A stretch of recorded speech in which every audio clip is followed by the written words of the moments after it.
Depuis le 2 novembre 2021 et jusqu'au 2 avril 2022, Anne Keller-Boucher et June Pietra, deux artistes peintres, exposent leurs créations au Château Hagen. L'exposition nommée Merveilles cachées de l'abstraction à la figuration invite au voyage entre la Nouvelle-Calédonie et l'Amérique latine. L'exposition Merveilles cachées de l'abstraction à la figuration, c'est une exposition qui a été initiée par le biais d'un appel à projet lancé à beaucoup d'artistes plasticiens du territoire. Un certain nombre d'artistes ont répondu à cet appel à projet, mais deux artistes particulièrement ont bien compris, parfaitement compris le sens que nous voulions donner à cette exposition pour faire ressortir ce qui, pour ces artistes-là, pouvait être des merveilles cachées dans leur univers artistique. Et c'est ainsi que Anne Keller-Boucher et June Pietra, chacune dans leur spécialité, l'une sur la peinture sur bois, le Bohème Marelai, et l'autre sur l'aquarelle, voilà, ont été sélectionnées par le jury et se retrouvent aujourd'hui dans cette exposition ici au Château Hagen, chacune représentant à peu près une quinzaine d'œuvres qui sont exposées dans les salles. Donc bienvenue en Amérique latine. C'est un voyage qui va nous amener du Mexique au Brésil en passant par le Panama, le Venezuela, les Caraïbes, la République dominicaine, le Chili, l'Équateur, l'Argentine, l'Antarctique et on termine au Brésil.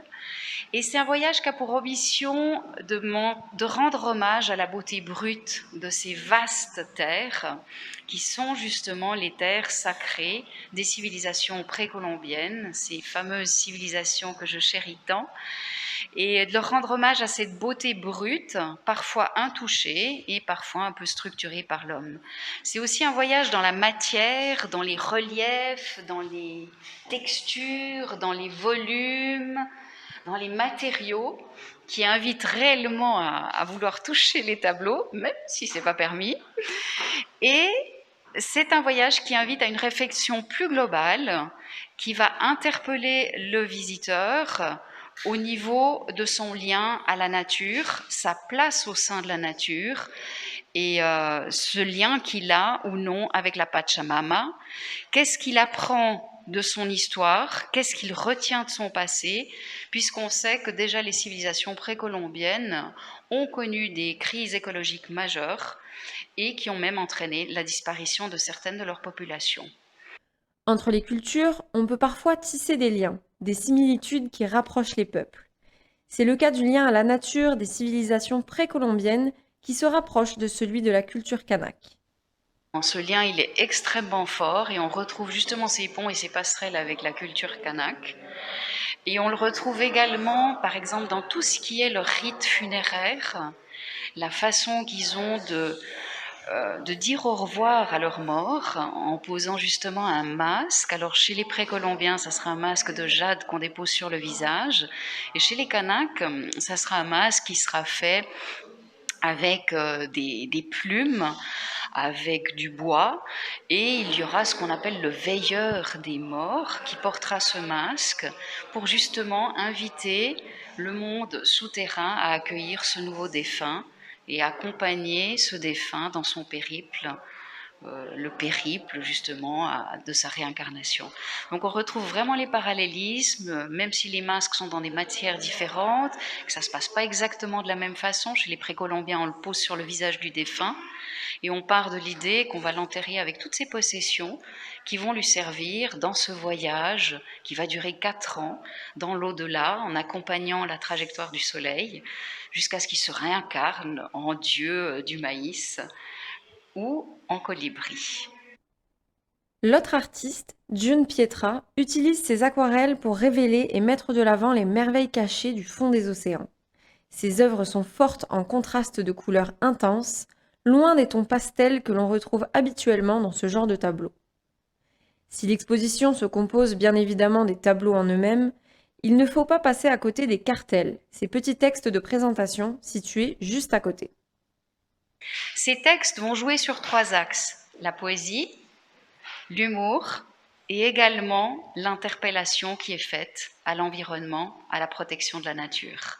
Pendant que les tableaux, eux, vont raconter plutôt l'esthétique et la beauté de ces terres, le cartel, lui, va interpeller le visiteur et va le mettre en face de ses contradictions, également de ses défaillances, et surtout le ramener à l'urgence qu'il y a à protéger Dame Nature, la Pachamama. Des étudiants du lycée Blaise Pascal ont également participé à l'exposition. Leurs œuvres sont exposées à l'étage du château Hagen. Alors, en effet, à côté de nos deux artistes, Anne Keller-Boucher et June Pietra, il y a 15 élèves de la classe terminale de spécialité art plastique du lycée Blaise Pascal, et ils sont eux aussi passés sous les fourches codines d'un jury.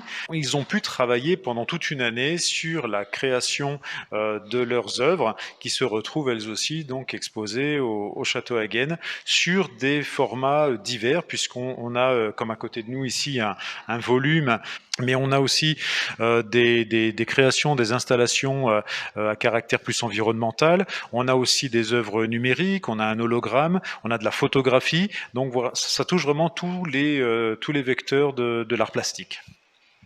Pour ceux qui veulent découvrir l'exposition de manière guidée, le château Hagen propose actuellement des activités spéciales.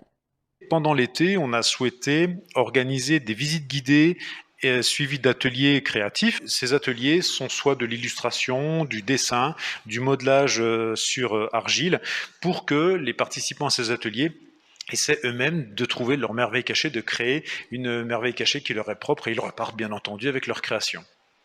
Si certains se disent que l'art n'est pas forcément leur tasse de thé, le directeur du château Hagen est clair. L'exposition Merveilles cachées, comme toutes les autres, est totalement accessible à tous les publics. Il y a des codes qui veulent faire passer le principe qu'une exposition, c'est un caractère un peu élitiste. Non. L'avantage d'une exposition, c'est que ça conduit à la construction de chacun et donc d'un ensemble de personnes, puisqu'on apprend plein de choses au travers d'une exposition. On apprend à lire un tableau peut-être, mais déjà on découvre une histoire, l'histoire d'une œuvre, l'histoire d'un artiste ou d'un collectif d'artistes. On s'enrichit d'une culture plastique, d'une culture artistique qui participe d'une émancipation citoyenne, tout simplement. La culture fait véritablement partie de la vie, et une exposition concourt pleinement à cet apprentissage, et il faut absolument fréquenter les expositions. Pas de doute, les visiteurs présents sur le site sont conquis. J'ai fait un dessin qui représente un bateau sur la mer. Le nom du bateau, ça s'appelle un voilier.